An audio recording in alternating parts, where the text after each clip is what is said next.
My husband gave me a diamond ring for our anniversary. Then his 18-year-old pregnant mistress knocked on my door. She is 4 years younger than our eldest daughter. On our 20th wedding anniversary, George looked into my eyes, slipped a flawless diamond ring onto my finger, and told me that I was the only woman he had ever loved and the only one he would ever need. 2 days later, a message landed in my inbox that shattered my entire existence into a million jagged pieces. It was from a girl named Amy. She attached photos of a positive pregnancy test, medical ultrasounds, and screenshots of text messages from my husband. But the absolute worst, most sickening part of it all wasn't just the betrayal, it was her age. Amy was only 18 years old. Our eldest daughter, Susan, was 22. My 45-year-old husband had been sleeping with a teenager who was 4 years younger than his own firstborn child.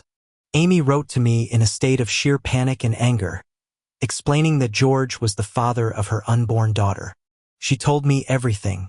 When they met, George had lied to her, claiming he was completely single and unattached.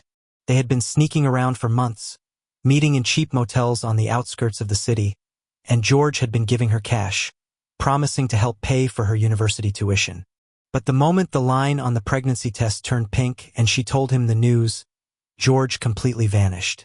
He blocked her number, cut off the money, and deleted his accounts. Terrified and desperate, Amy used her connections through a friend to track down his real address. That was when she discovered the horrifying truth.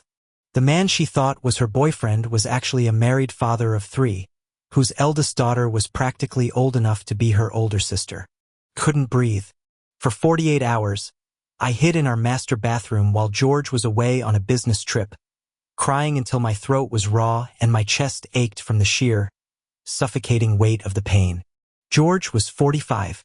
We had built a beautiful, comfortable life together.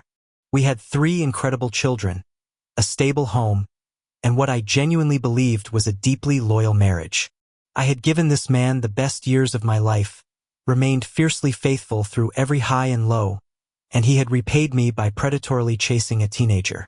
The humiliation was paralyzing.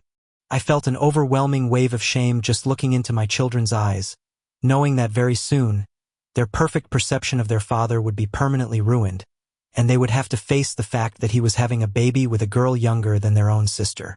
But as the initial shock began to morph into a cold, hard rage, I made a decision. I refused to throw a screaming tantrum, smash dishes, or create a chaotic scandal that would traumatize our younger kids who were still downstairs. I wanted control, and I wanted the truth laid out in the open where George couldn't squirm away from it. I messaged Amy back, offering her a safe space, and invited her directly to our house. Then, I sent a short, icy text to George. I know everything. I need you home immediately. We are going to talk. An hour later, the front door opened, and George walked into the living room, looking flustered and pale, trying to maintain his usual confident posture.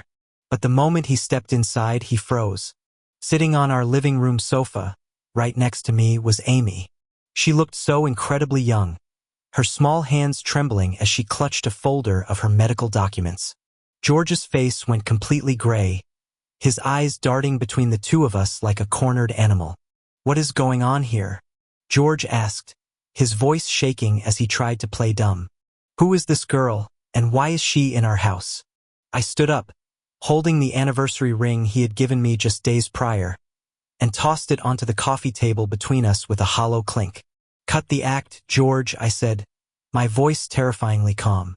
"Amy told me everything. The motels, the tuition money, the lies. She's 18, George. She's younger than Susan. And she's carrying your daughter." George looked at Amy, his expression suddenly darkening into pure malice. "You're a liar. You're just trying to extort me. I don't even know who you are. Get out of my house before I call the police."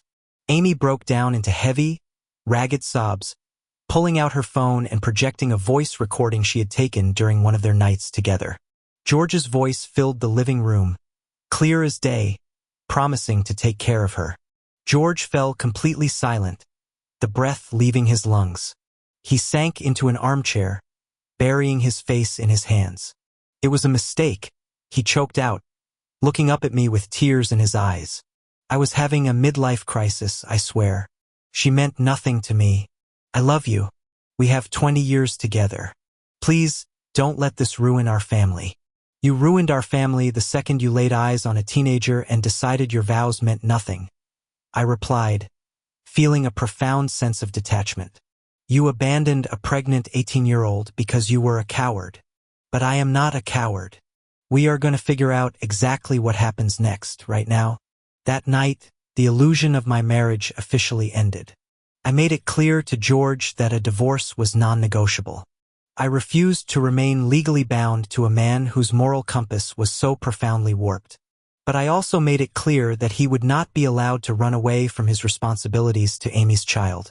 I sat at that table and forced George to sign a notarized agreement, drafted by a lawyer friend I had called in an emergency, ensuring he would pay proper child support and cover Amy's medical and educational expenses, entirely separate from the heavy alimony and child support he would soon owe me. When George finally left the house that night with his bags packed, the silence in the living room was deafening. I turned to Amy, who was still quietly crying. I didn't hate her. She was a naive, manipulated teenager who had been preyed upon by an older man with money and power. I made sure she had a safe ride home, and I promised her that while I was leaving George, I would ensure my lawyers kept his feet to the fire so her daughter would never go unprotected. The next day, I gathered Susan and our two younger teenagers in the living room. Breaking the news to them was the hardest thing I have ever had to do. Susan wept bitterly, filled with disgust and a deep sense of betrayal by the father she had always idolized. It took weeks of family therapy and endless tears for us to even begin processing the reality of what George had done. 1 year has passed since that horrific confrontation. The divorce was finalized quickly, and thanks to George's desperation to keep the details out of a public courtroom and save what was left of his professional reputation, I received the house and a substantial settlement that secured my children's future. George now lives in a small apartment across town, completely alienated from his children. Susan refuses to speak to him entirely, and our younger kids only see him for brief, awkward dinners once a month. As for Amy, she gave birth to a healthy baby girl named Lily. True to my word, my legal team ensured that George's wages are garnished directly for child support, allowing Amy to stay in university and provide a stable life for her daughter. I even met up with Amy and the baby once in a quiet park, months ago. Looking at little Lily, I felt no anger, only a quiet relief that I had found the strength to walk away from a toxic lie.